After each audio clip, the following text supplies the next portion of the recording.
नमस्कार दोस्तों, स्वागत है आप सभी का हमारे एक नई सीरीज में। इस सीरीज के जरिए हम लोग सेक्टर के साथ साथ में कुछ स्टॉक्स की डेप्थ एनालिसिस स्टार्ट करेंगे। तो हम लोग यहाँ पर कंपनी के फंडामेंटल्स और टेक्निकल के बारे में भी जानेंगे और साथ साथ में कौन से सेक्टर्स में आगे आने वाले टाइम में ग्रोथ दिख सकती है उसके बारे में भी हम लोग यहाँ पर डिस्कस करेंगे। तो चलिए शुरुआत करते हैं आज हम लोग एफएमसीजी सेक्टर से। तो एफएमसीजी सेक्टर यहाँ पर क्यों मैंने चुना, क्योंकि अभी हाल ही में आपने सुना होगा कि सरकार ने जीएसटी से रिलेटेड रिफॉर्म्स किए हैं जिसका सीधा इम्पैक्ट एफएमसीजी सेक्टर पे देखने को मिल सकता है, ऐसा एक्सपर्ट का मानना है। जैसा कि लास्ट क्वार्टर में देखा गया FY25 के, जहां पर 2x ग्रोथ देखी गई रूरल एरियाज में कंपैरिजन टू अर्बन एरिया। सो इस सेक्टर को मैंने डिस्कशन के लिए क्यों चुना उसके कारण कुछ मैं आपको बता देता हूं। सबसे पहले अगर हम देखें ग्रोइंग डिमांड, तो ये अगर आप देखें कि इंडियन फूड प्रोसेसिंग मार्केट 2028 तक 547 बिलियन डॉलर की हो जाएगी, ऐसा एक्सपर्ट बता रहे हैं। और साथ साथ में अगर आप देखें रूरल एरिया में जो डिमांड है वो काफी अच्छी बढ़ रही है। जो हमारी कंपनियां हैं डाबर, मारिको, अडानी, विल्मर्स, इन सभी कंपनियों ने देखा है कि रूरल एरिया में जो डिमांड है वो काफी तेजी से बढ़ रही है। एक्सपर्ट ऐसा बता रहे हैं कि एफएमसीजी गुड्स के साथ साथ में हमारे जो इंडियन डेयरी प्रोडक्ट हैं वो भी काफी तेजी से ग्रो कर रहे हैं, जिसमें अगर आप रेवेन्यू ग्रोथ देखें तो 13 से 14% है रही है FY25 में। तो आगे भी यहाँ पर आने वाले समय में ये ग्रोथ देखी जा सकती है, क्योंकि प्रेजेंट टाइम पर अगर हम देखें जो आज का यूथ है, आज का जो पर्सन है जिसके हाथ में पैसा आता है रूरल एरिया में, जिसके हाथ में सरकार डायरेक्ट बेनिफिट ट्रांसफर दे रही है, उसके हाथ में कैश दे रही है, तो इसकी वजह से यहाँ पर रूरल एरिया में डिमांड तेजी से बढ़ रही है। और कैश जैसे ही आता है सबसे पहले जो स्टॉपिंग जो भी पहले से रुके हुए खर्चे थे उनको यहाँ पर कंटिन्यू करता है, जिसकी वजह से कंजम्पशन रूरल एरियाज में ना सिर्फ अर्बन एरिया में भी बढ़ रहा है। अब अगर हम देखें अट्रैक्टिव अपॉर्चुनिटीज है, रूरल कंजम्पशन बढ़ रहा है, साथ साथ में अगर आप देखें कि जो क्विक कॉमर्स मार्केट है वो भी तेजी से ग्रो कर रहा है। 2023 तक ये 55 बिलियन डॉलर का हो जाएगा, ऐसा एक्सपर्ट बता रहे हैं। तो एफएमसीजी मार्केट जो है उसमें आप कंप्लीट अगर हम देखें अर्बन एरिया के साथ साथ में रूरल एरिया में ग्रोथ होना काफी अच्छी यहाँ पर बात देखी गई है। साथ साथ में अगर हम देखें यहाँ पर पॉलिसी सपोर्ट भी है।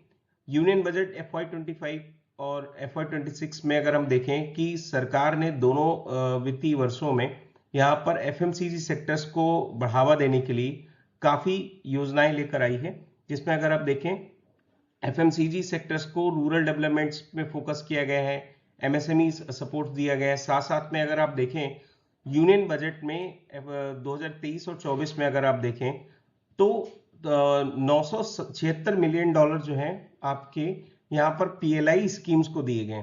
तो पीएलआई स्कीम्स को देने के कारण यहाँ पर अगर आप देखेंगे कि जिसके कारण एफएमसीजी सेक्टर्स में काफी तेजी से स्टार्टअप्स बनना शुरू हुए हैं, ये एक अच्छी बात है। आने वाले टाइम्स में अगर आप देखेंगे जो हमारे यहाँ पर बड़ी कंपनियां हैं, जैसे आप डेयरी में देख लें तो अमूल हो गया, और साथ साथ में अगर आप देखें वरुण बेवरेजेस है, ठीक है। तो ये सारी कंपनियां हैं जो आने वाले टाइम्स में अपना इन्वेस्टमेंट्स काफी तेजी से बढ़ा सकती हैं और एफएमसीजी सेक्टर्स में ग्रोथ और देखने को मिल सकती है। तो चलिए आगे हम लोग यहाँ पर, तो अगर मार्केट साइज की बात करें तो प्रेजेंट टाइम पर अगर हम मार्केट साइज देखें तो 167 बिलियन डॉलर्स का मार्केट साइज 2023 में था। 2027 तक अगर हम देखें तो 615 बिलियन डॉलर, जिसमें 27% की यहाँ पर ग्रोथ देखने को मिल सकती है। तो सेक्टर स्पेसिफिक अगर हम देखें तो रूरल एरियाज में काफी तेजी से यहाँ पर डिमांड बढ़ती हुई दिख रही है। ऐसा क्यों है? क्योंकि गवर्नमेंट जो इनिशिएटिव ले रही है पीएलआई स्कीम्स के साथ साथ में यहाँ पर self employment, talent utilization, startup जैसी स्कीम्स एफडीआई को ऑर्गेनाइज कर रही है, तो जिसके कारण यहाँ पर काफी तेजी से ग्रोथ देखने को मिल सकती है। जो कंपनी आज मैंने यहाँ पर चुनी है वो है यहाँ पर सेंट्रॉप ब्रांड्स के नाम से। सेंट्रॉप ब्रांड जो है वो पहले एक एग्रोटेक फूड्स लिमिटेड के नाम से स्थापित था।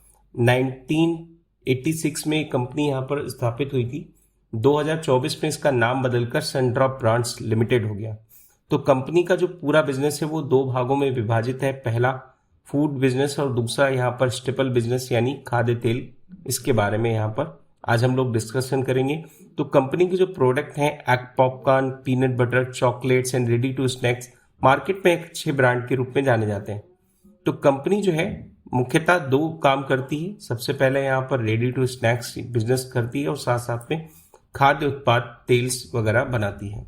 तो कंपनी अगर हम देखें 2025 में अगर हम देखें, कंपनी ने एक बिजनेस का अधिग्रहण किया था, डेलमेंटो यहाँ पर अगर हम देखें कि एक सॉस बनाने वाली कंपनी थी, जिसके कारण यहाँ पर इसके जो प्रॉफिट एंड लॉस वगैरह में भी काफी इफेक्ट इसका पड़ा हुआ था एक्विजिशन की वजह से।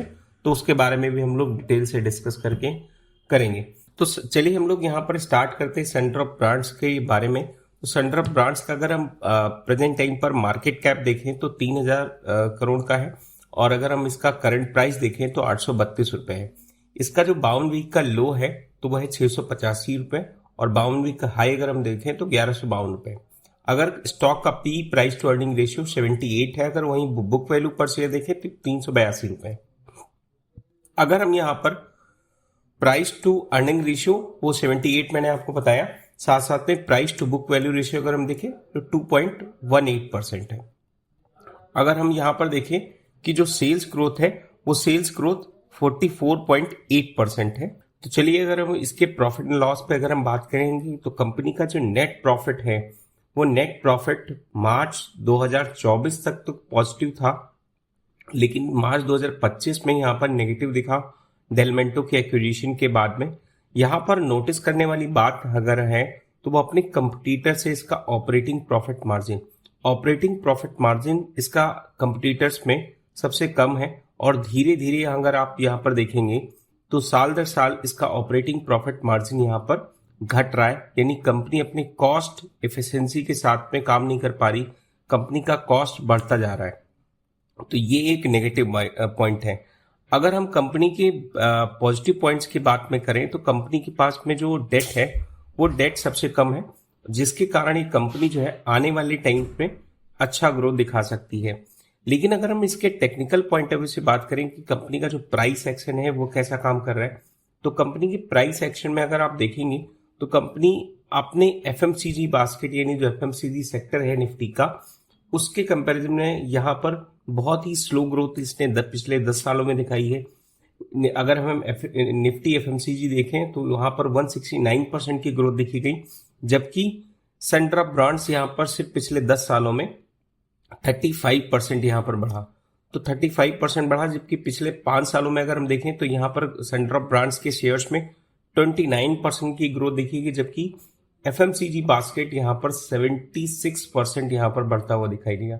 तो पिछले 5 सालों में इसका जो शेयर प्राइस है वो बहुत ही स्टेबल यहाँ पर ग्रोथ दिखाई है, चाहे नेगेटिव भी नहीं रहा है ज़्यादा और ज़्यादा पॉजिटिव भी नहीं रहा है। तो अगर आने वाले टाइम में कंपनी कुछ भी अपने चेंजेस लाती, कुछ यहाँ पर प्रोडक्ट्स में चेंज लाती है, कॉस्ट एफिशिएंसी के साथ देखती, तो आने वाले टाइम्स में इसके शेयर में एक ग्रोथ देखने को मिल सकती है। साथ साथ में अगर हम बात करें प्रेजेंट टाइम पर इसमें कौन से बिग कैपिटल या बड़े इन्वेस्टर्स इन्वेस्ट कर रहे हैं, तो राकेश झुनझुनवाला एसोसिएटेड यहाँ पर इनका 5% का स्टेक है, अमल पारिक यहाँ पर इन्वेस्टेड है। और अगर म्यूचुअल फंड की बात करें तो म्यूचुअल फंड में टाटा स्मॉल कैप फंड और मोतीलाल ओसवाल फंड, ये म्यूचुअल फंड इन दोनों कंपनियों ने यहाँ पर इन्वेस्टमेंट यहाँ पर किया हुआ है। तो ये रहा आज के जो सेंटर ऑफ ब्रांड्स हमने कंपनी चुनी थी, उसके बारे में हम लोग यहाँ पर डिस्कशन किए। अगली कंपनी कौन हो सकती है हमें डिटेल्स में जरूर बताइएगा, और हम लोग यहाँ पर नेक्स्ट सेक्टर और नेक्स्ट कंपनी के साथ में आपके लिए जरूर लेकर हाजिर होंगे। तब तक के लिए जय हिंद।